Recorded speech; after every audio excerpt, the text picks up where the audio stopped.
And we're live. All right, welcome back to another episode. Hey, all you crazy sci-fi and fantasy fans. It's time for your daily dose of shenanigans over here at the Blasters and Blades podcast. Just three nerdy veterans geeking out over our science fiction passions and fantastical fantasies. A place where magic is king, the sky is the limit, and space is the place. So without further ado, we're going to introduce you to our lovely guest, the one, the only, the cat wrangler herself, Miss Fiona Grey.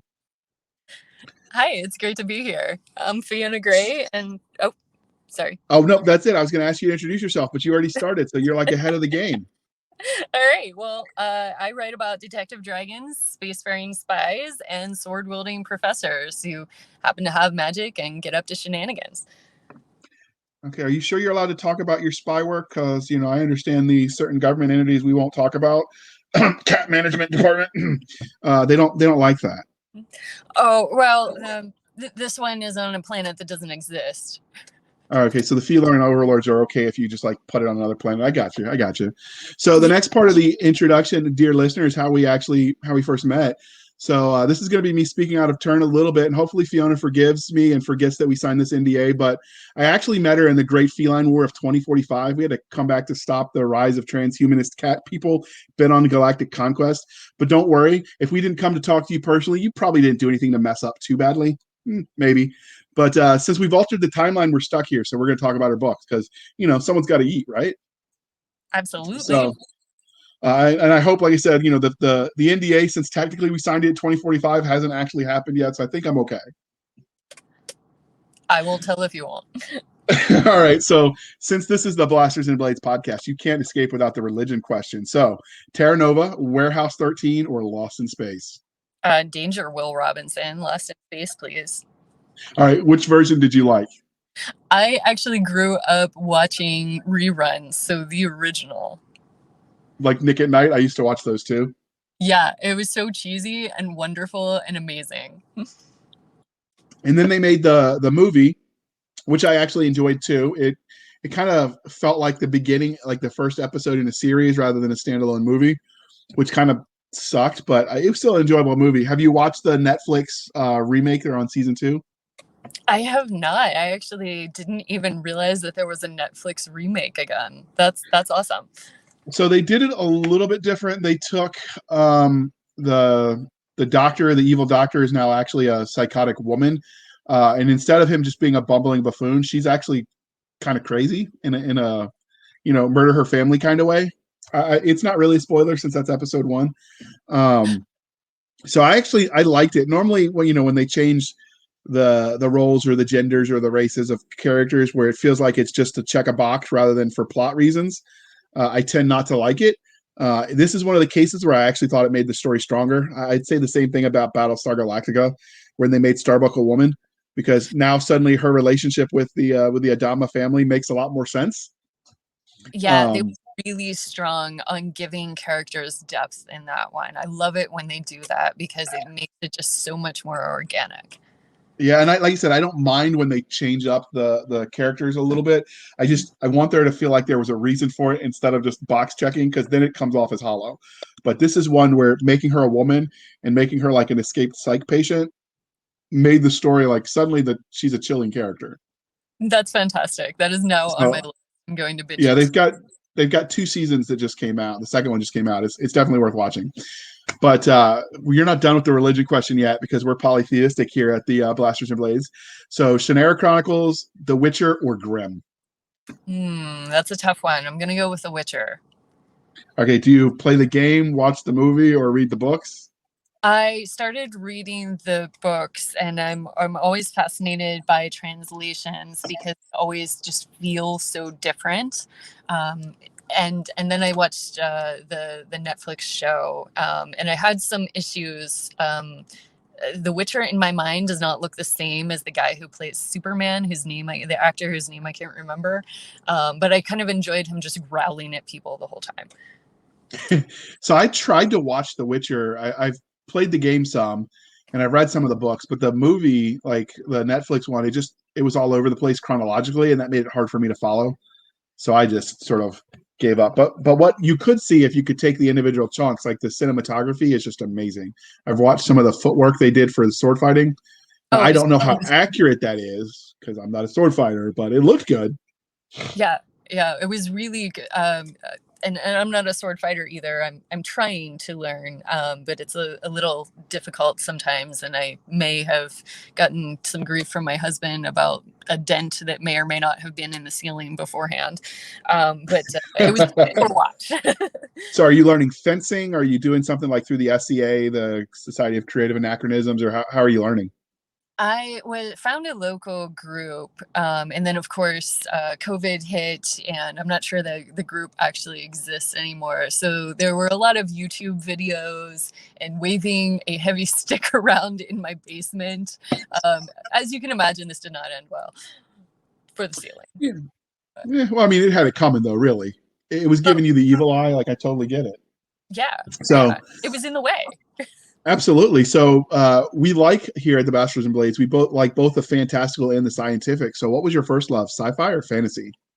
Probably fantasy. No particular reason, just that it sparks the imagination quite a bit. Okay. Do you remember what your first memory of engaging with fantasy as a content?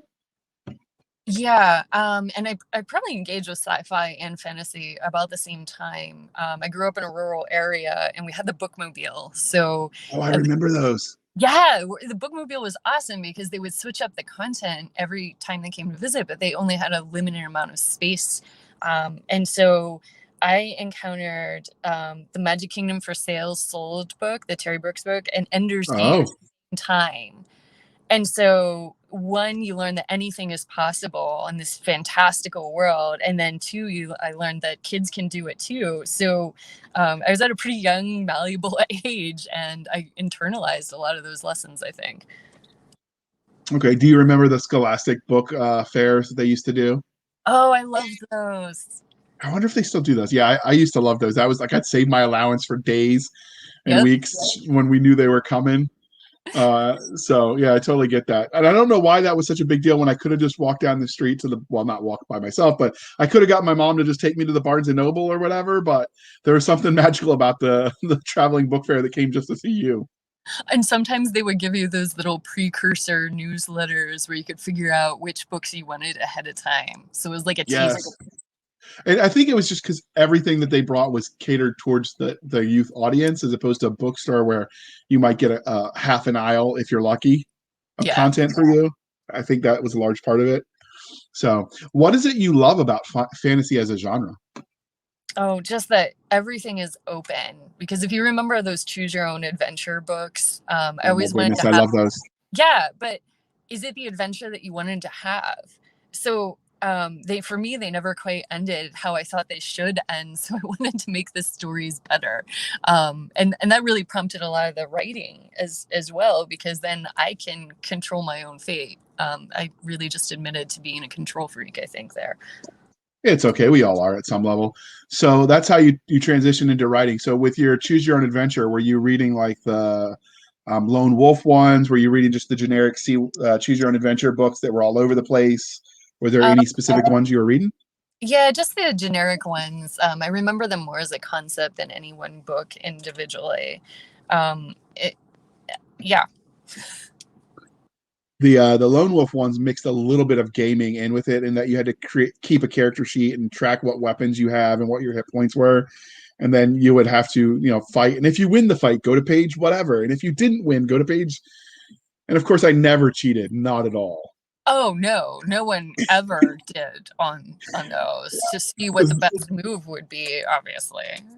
Yeah, they actually have. There's an author in Australia that started writing choose your own adventure books again for children. I'll have to link with you up. Robert Tilsley, Rmax Tilsley, is doing that. Like he's got one of their kids fighting zombies, and it's so cool. Like I just love the concept of the genre where you get to tell your story. Yes, I've yes. seen it for adults in the romance genre. They had instead of the tragic love triangle, it's like you pick the love triangle. Do you go with person A or person B? Oh wow, Um, I didn't know that that was a trend. I might have I to. don't know. I've seen one or two. I haven't seen enough. I imagine the logistics of trying to write one of those is a large part of the problem. Probably. I used I to, as mean, a kid, try and write my own mysteries. I would hide things around the house and try and forget where they were and leave clues, and that didn't work either. So, I mean, it's pretty complicated to drop all of those different possibilities in there.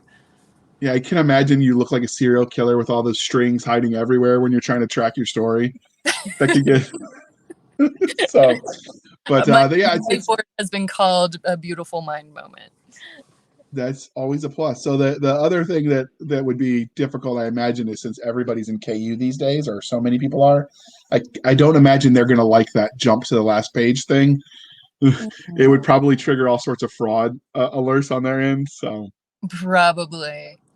but if they figure out a program to make it idiot proof, I'd totally write those stories because they're fun. So, Yeah. but many authors, since you've talked about how you transition into writing, let their real life experience influence the stories they tell.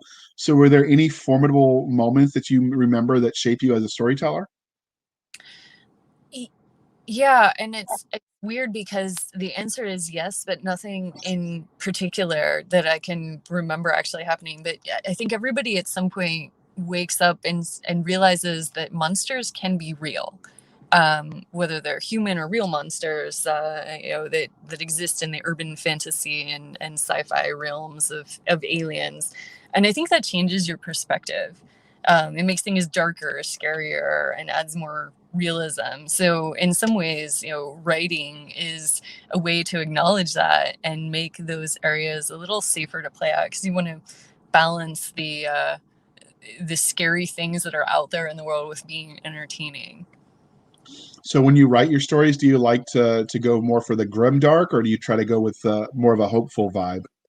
I usually aim for the hopeful vibe, but there are times when I'm not afraid to wallow in the darkness. I don't necessarily always publish those things, but I joined a writing group a couple of years ago when I started doing this seriously, and it's a group where we trade writing prompts with each other every week. And the first one that I was assigned was about a woman whose husband dies, but you never mention the husband at all.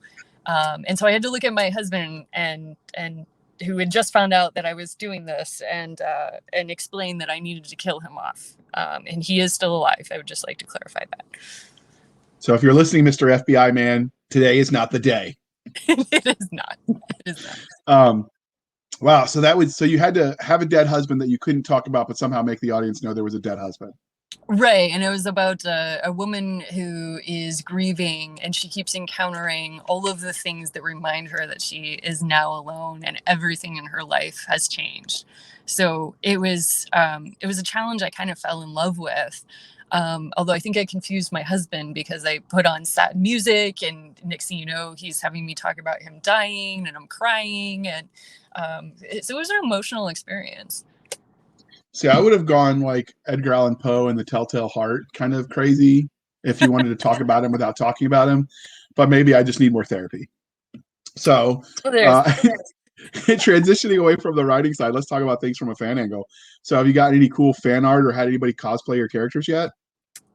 So a friend sent me a photo of her dog posing with my first paperback sale ever, actually, and it really was her dog. She was not cosplaying her dog, and that was just really cool because it had never happened before. So I mean, if she was cosplaying her dog reading your book, that would have counted too. I'd have totally gone for that.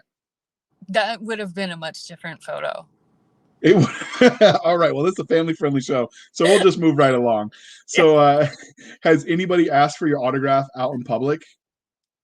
That friend asked for my autograph, but then forgot the book. So thanks, Mom. I appreciate you asking for my autograph when I saw you last. That totally counts because your moms are awesome. And so finally, what's the weirdest or funniest story about an interaction with fans that you've had since you started writing? Oh, well, Russian spammers love my website, and apparently some basically sex workers follow me on Goodreads. I know we just said this was a family friendly show, but I don't know what I'm writing that attracts them, but it's I don't think they're looking in the right place. I actually, and I don't think I've ever told this story. So I ended up closing Twitter, my Twitter account. Like we have one for the podcast, but my personal one, the temptation was just too much to dive into the realm of political shenanigans that happen on Twitter. So I had to walk away because I try to stay apolitical. Because quite frankly, I don't care what you believe politically. You know, if you enjoy my books, I want to enjoy that with you. Right. But I actually had a lady of the evening in Australia, where I guess it's legal, was following me, and I actually ended up interacting with her some. And she's like, "No, I just have to do something between customers, and I read your books." So I thought that was kind of cool, actually. Of course, That's explaining always to my wife that I'm not talking to a lady of the evening for those reasons. Like, I promise she's just reading my books. That was a funny conversation. that's awesome. So, yeah, I guess, they read too. So maybe it's legit. I mean, it's a thing to do and it's educational, and hey, you're reaching a diverse audience. So that's always a good thing too. So finally, let us introduce the episode. So today we'll be doing another brief episode where we dive into the world of anthologies and short stories and short content in general. We interview authors about their contribution to this undervalued body of work. Like I said, I've said it before. I absolutely love short content. That was my first exposure into reading, stuff not written for kids. So I'd like to make that viable again and give that to the world. So we're going to be doing more of these kinds of interviews. But this time we have on deck the Summer Solstice Shenanigans Anthology. And I will not try to say that 3 times fast because it will be embarrassing. But we all had you're to learn welcome how to. to spell shenanigans. Well, our old podcast used to be the Sci-Fi Shenanigans, so I knew how to spell it.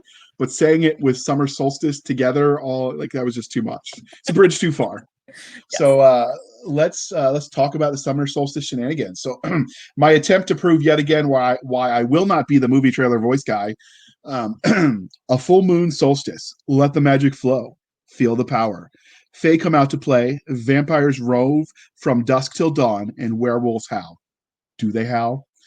On this one fateful night, out come the witches, demons, vampires, shifters, and fantastic creatures in a celebration of magic and mayhem. Some spells can only be cast or curses broken on this rare enchanted night. If you dare, follow the Fae down the magical path, but beware of getting forever lost. There's trouble around every corner amidst the glow of the supernatural. This summer solstice anthology includes 25 brand new, never before published urban fantasy short stories from international best-selling authors, as well as exciting new talent. Okay, that's better than I've done in the past, but still not quite up to, a slot as the movie trailer voice guy. But maybe next time. Yeah, practice makes perfect.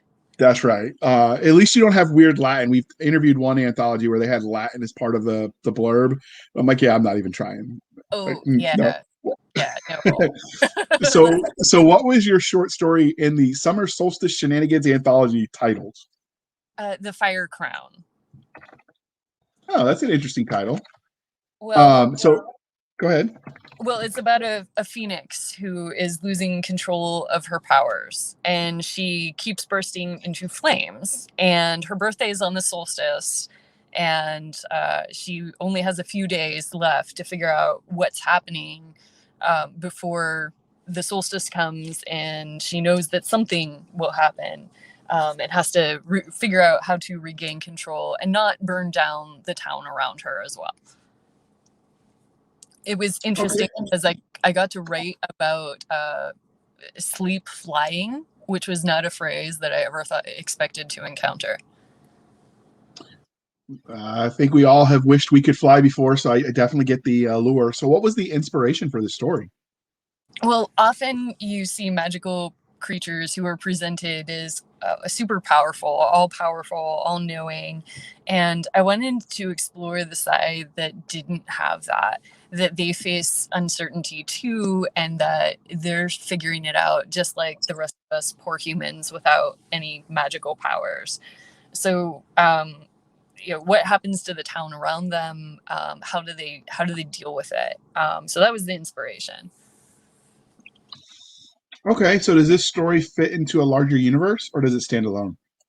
Yeah, it's the Professor Porter Paranormals, and book one and a short story in that world are out. And it's about Dr. June Porter, who is a brand new professor at Paladin University.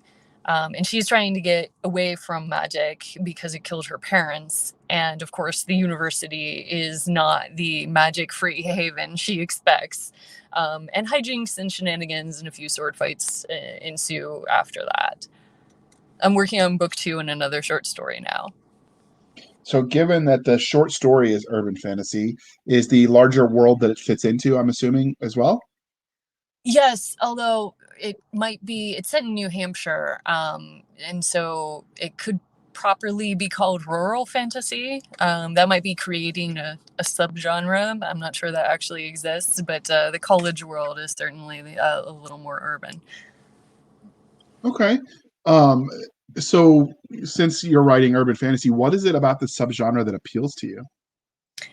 I think it's that everything is really relatable to the world that's around us. You know, you can be driving down the road and everything is normal. And then, oh, was that a griffin that just flew across the road? It makes it more believable. So for me, that's pretty enjoyable when all of a sudden the world could just twist on you and change radically. Okay. So, we promise you a short interview, dear listener. So we're going to ask you a couple fun questions for the road and answer as the muse compels you. So if you were going to live in any urban fantasy universe, which one would you want to live in and why? So Dan Willis has a series out called Arcane Casebook, and I think he terms the genre diesel punk, but I think of it as urban fantasy. And he mixes alchemy and runic magic and magic in the more traditional sense, all in a way that's just really fun. And it's set in an alternate universe, 1930s America, with the main character being a detective who is also a rune writer. So it's just really fun and really creative. Okay. Is alchemy something that you play with in your worlds? A little bit, yes. There will probably be more in the future. It's a little bit unresolved in book 1, so it will be making a comeback. Okay. And what about runes? Because I've always found that fascinating. Is that something you mess with as well? Runes are coming in book 2. I actually just wrote that scene recently. Outstanding. So then we will have to have you back when book 2 comes out to talk about the main series because we tend to do our interviews about book 1, so they're evergreen. But when you get ready to drop book 2, we'll have you back on because we're trying to mix it up a little bit. All right. So following that, you've mentioned you'd want to live in Dan Willis's universe because it sounds fun. Which universe would you not want to live in? So Patricia Briggs, Mercy Thompson series, those poor characters go through absolute hell. It's really well written, but I don't want to be there with them. I'm good to keep that one at a distance. Yeah, I wouldn't want to go anywhere where instantly I'm going to die. I mean, if we can negotiate a hall pass where it's like definitely you're a main character, you don't die and you have cool powers, maybe you risk it. But I mean, in universes like I wouldn't want to be in a Game of Thrones book. Like, Oh, chances of me yeah. dying are pretty high. Yeah, and if you're not dying, you're probably going to get beaten up, tortured, poisoned. I don't think you want to survive after the poisoning either, but I suppose that's a choice. Yeah, let's stay away from those. Yeah, so that's why I don't do grimdark. Okay, one last one for the road. So, what is your favorite creature to see in urban fantasy? Whew, dragons. And they don't show up quite as often in urban fantasy, I think, more traditional fantasy, but that's why I like them. I love it when a dragon just pokes his head around a skyscraper. So, what is it that you like about a dragon? Well, the fire breathing part is pretty cool. But Yeah, if I could hop on one's back and get to work commuting by dragon, that would just be amazing. Even when it's raining. true, true. All right. Well, we promised you a short episode, so we will have you back. But before we let you go, can you tell listeners how they can find you? Sure. FionaGreyWrites.com is my website. I have a newsletter on there. I also have a Facebook reader page, facebook.com/Fiona Grey Writes. That's Gray with an E. And I believe you were going to put all of that in the show notes as well, so that everybody can Yes, ma'am. All right. Well, thanks. All right. And you can find us at our website, anchor.fm/blasters tack and tack blades, anchor.fm/blasters tack and tack blades. You can follow us on Twitter at SF_fantasy_show, Sierra Foxtrot _fantasy_show. You can email us at blastersandbladespodcast@gmail.com. I promise we really do answer emails there. You can support the show with a monthly contribution over at anchor.fm/blasters tack and tack blades, or a one-time donation of buymeacoffee.com/author J.R. Handley. Be sure to put in the comments that it's for the podcast. And we promise to keep the co-hosts Nick Garber and Doc Cisca duly intoxicated. They will drink until their liver surrenders. But thank you for spending some of your precious time with us. For Nick Garber and Doc Cisca, I am J.R. Handley, and this was the Blasters and Blades podcast. We'll be back next week at the same time, where we'll indulge our love of nerd culture, cheesy jokes, and all things that go boom.